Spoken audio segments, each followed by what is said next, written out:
gonna watch.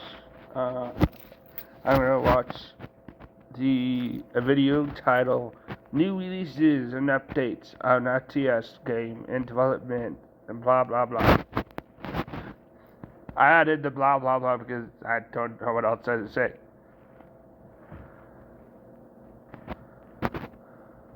Runes loads a complete serving of fruits, veggies, adaptogens, vitamins, minerals, super mushrooms, prebiotics, and antioxidants like organic kale, spirulina, broccoli, beet, lemon, Skip, don't care. Think I wouldn't find more totally new real-time strategy games in development? Well, I did. So my fellow, so my fellow, so my fellow, so my fellow RTS fans, did you think I wouldn't find more totally new real-time strategy games in development? Well, I did. So strap in, because I have a lot of them to show you this time, along with many updates on those you're already eagerly awaiting. A few games are about to leave early access, so I will mention those as well, and as always, give you my recommendations for older ones you can buy right now on sale at Steam or Good Old Games.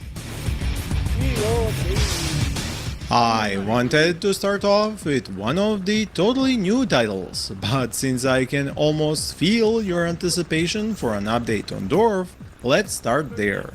Yes, the devs are live and well working hard on the game, and yes, there is progress to show. Specifically, they are replacing all the existing graphics of units and terrain, while also giving them a fresh shine thanks to the new light shadow system they have implemented.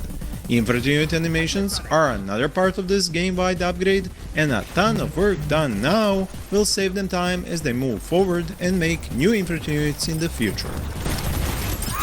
For anyone who is only now learning of Dwarf, I should explain that it is a throwback to the classic 3-faction base building and unit combat RTS game in both of how it looks and plays, but with a twist of logistics and infrastructure added to it. It will feature land, air and naval units, trench networks, massive factories, multi-turreted tanks, Zeppelin bombers, psychic warriors, base capture, and hopefully be a lot of fun for us all. As soon as there is more to showcase, I will make a new standalone video about it. Yeah, Ascendants, okay? Now it is time to see something totally new, because you know how the saying goes, if Homeworld 3 is bad, let's make our own. No? People don't say that? Well, they should, and this developer certainly did, and he is personally a big fan of Star Wars and Stargate. No, I didn't stalk the man, he wrote so on Reddit.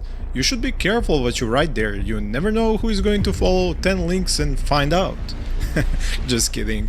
Anyways, Ascendance is a mix of RTS and 4X, because not only does the dev plan to have lots of space.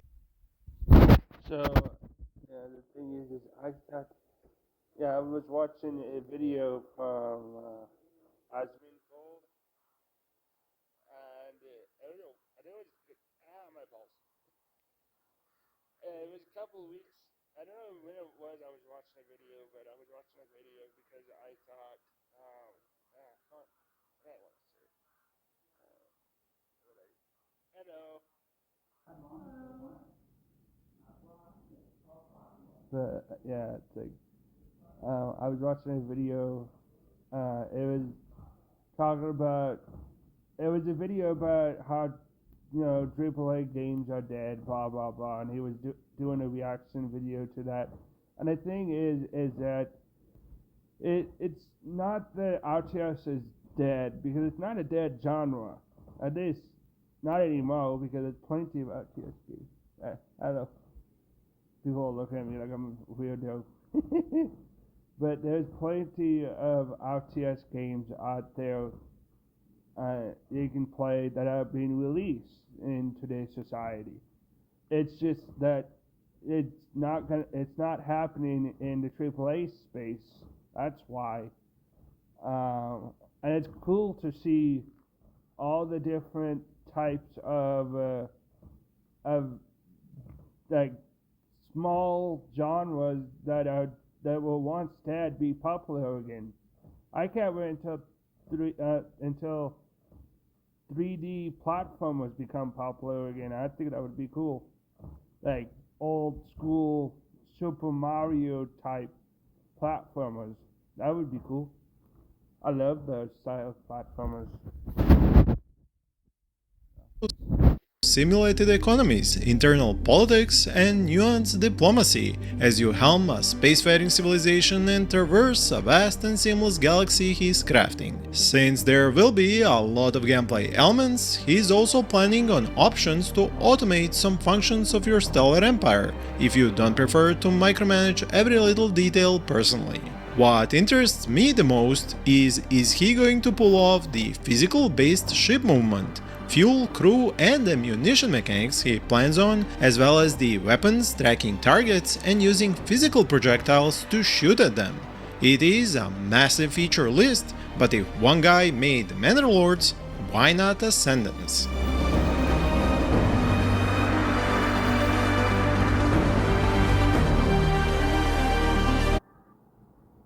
Shit, my keychain is broken. The theme of this year's summit is regret. Do you have any regrets? I regret being a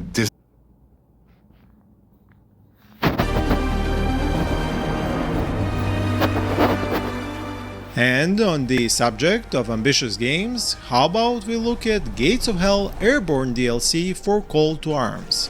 This is one game I am sorry I haven't managed to play yet, and which you mention in comments on my videos regularly. So this time the developers are adding a dozen single-player missions themed around the US airborne divisions of paratroopers, which you can play in co-op as well. New environments are also being added along with new vehicles for you to use in combat across France, Belgium, Netherlands and Germany. True enough, this isn't a full-on RTS, because it lacks base building and resource collection, so more a real-time tactics game. But if so many of my viewers play it, many more of you might be interested, let me know. One game I have played a lot My phone is hot. I wonder what game this is. of, and which is finally leaving early access along with bringing a campaign for its new and old players, is Diplomacy is Not an Option. A game which looks simple enough.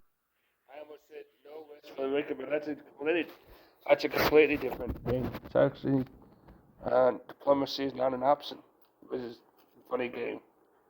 A lot of enemies, zombies. And yet the developers have managed to reshape its core gameplay to fit half a dozen RTS subgenres in one game. The main single-player mode, released on 4th of October, will feature Okay, I'm bored.